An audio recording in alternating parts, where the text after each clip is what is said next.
Hello, मेरा नाम doctor Ashwathi Nair है। मैं Nova IVF Southend fertility clinic के रजौरी गार्डन सेंटर में पिछले 8 साल से सीनियर कंसल्टेंट के पद पे कार्यरत हूँ। मैंने एक सीरीज शुरू किया है जिसका नाम है होप इज एवरीथिंग, आशा ही सब कुछ है।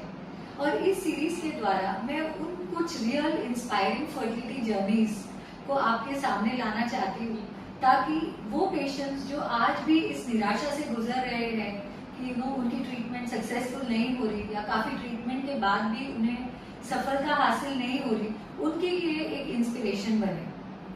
और आज की पहली स्टोरी जो मैं प्रेजेंट कर रही हूँ वो एक ऐसे कपल की है जो मेरे दिल के काफी करीब है अब, क्योंकि उनकी जो जर्नी थी वो काफी लंबी जर्नी थी, ऑलमोस्ट 3 इयर्स की जर्नी थी। और एक बात मैं आपको बताऊं, इस पूरी जर्नी में जो मेरे दिल को छू गई वो थी उस कपल की ट्रस्ट मेरे ऊपर। और मैं आपको बताऊं, एज ए डॉक्टर जब कोई भी कपल आपके ऊपर इतना ट्रस्ट करते हैं तो एज ए डॉक्टर मेरे लिए भी उनको ट्रीट करना उतना ही आसान हो जाता है। और मैं आपको बताऊं, रास्ते खुलते जाते हैं और हमें every attempt that we give हमें कुछ नया पता चलता है उस कपल के बारे में, और हम उस लाइंस पे वर्क करेंगे तो अंत में हमें सफलता जरूर मिलेगी। अब ये कपल जो थे वो फीमेल की एज थी अराउंड 33 इयर्स और मेल की एज थी अराउंड 36 इयर्स। ये लोग 5 इयर्स से इनफर्टिलिटी से गुजर रहे थे और बेसिक प्रॉब्लम ये थी कि ट्यूबरक्लोसिस की वजह से उनकी वाइफ की ट्यूब्स डैमेज हो गई थी। उत्तर प्रदेश में इनका किसी सेंटर में इनकी लैप्रोस्कोपी हो चुकी थी जहाँ पे टीबी कंफर्म हुआ था और ये बताया गया था कि दोनों ही ट्यूब खराब है उनके और उनको आईवीएफ के लिए भी ट्राई करना चाहिए। टीबी की दवाई भी वो मरीज ले चुकी थी। उसके बाद जब वो दिल्ली आए तब उनकी जर्नी जो है वो मेरे साथ शुरू हुई।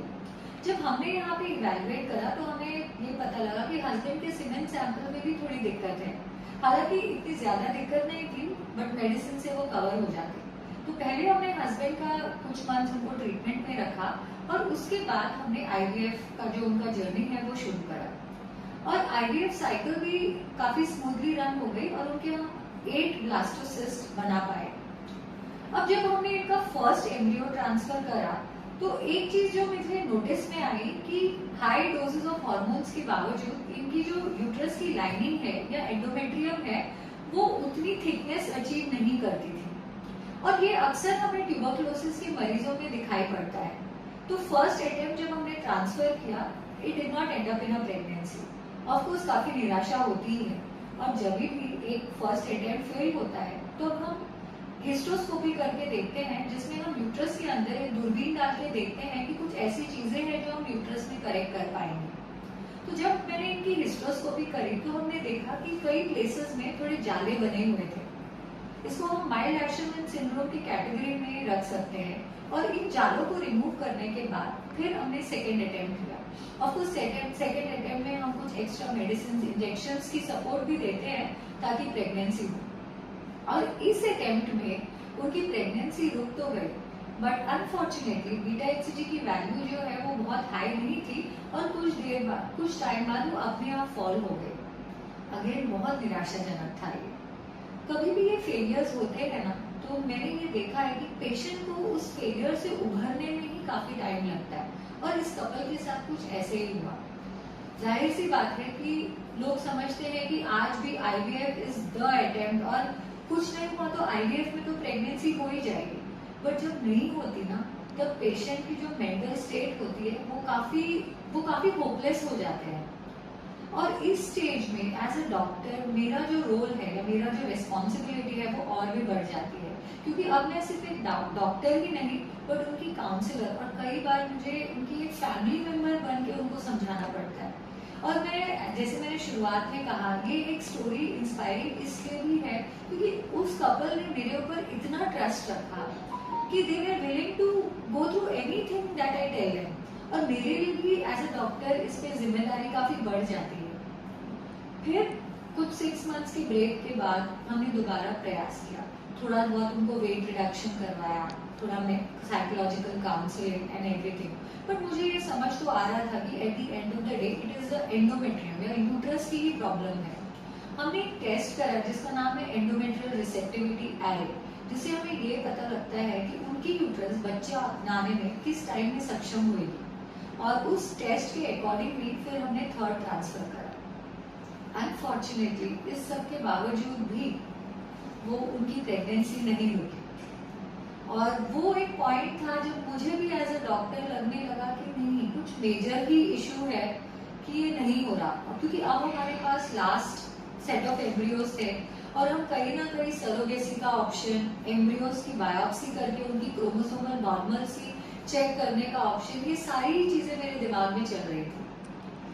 और कई बार जब सब कुछ हम बदल के देख चुके होते हैं, तो एक ही चीज जो मेरे ओपिनियन में बदलता है वो है टाइम, उस पेशेंट का टाइम।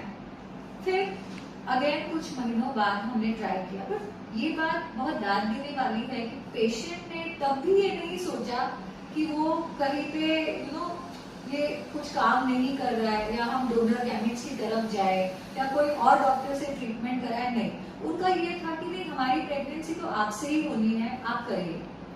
और फिर जब लास्ट अटेम्प्ट में हमने बहुत सारे ऐसे मेडिसिन जो हम बहुत एम्पेरिकल तौर पे यूज करते हैं, इम्यूनोलॉजिकल रिजेक्शन, हर तरीके से हर लूपहोल को हमने क्लोज करने की कोशिश की, और फाइनली उनकी प्रेगनेंसी हुई, और आज वो ट्विन बच्चों के माता पिता है।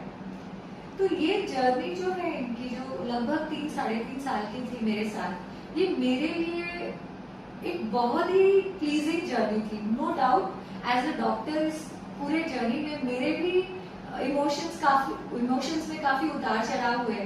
कई बार मैं खुद डाउट कर रही थी कि ये होगा या नहीं होगा, या मैं उनको सरोगेसी के लिए गाइड करूं।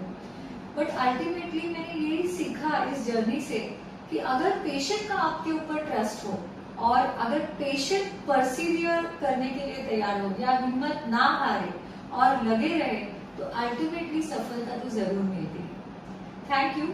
आई होप कि आप सबको ये स्टोरी बहुत ही इंस्पायरिंग लगी होगी, और ऐसे अगर कोई भी कपल है ऑल ओवर द वर्ल्ड जो इस प्रॉब्लम से गुजर रहे हैं, और उनको कोई भी गाइडेंस चाहिए, तो आप कभी भी मुझे कांटेक्ट कर सकते हैं। Thank you so much.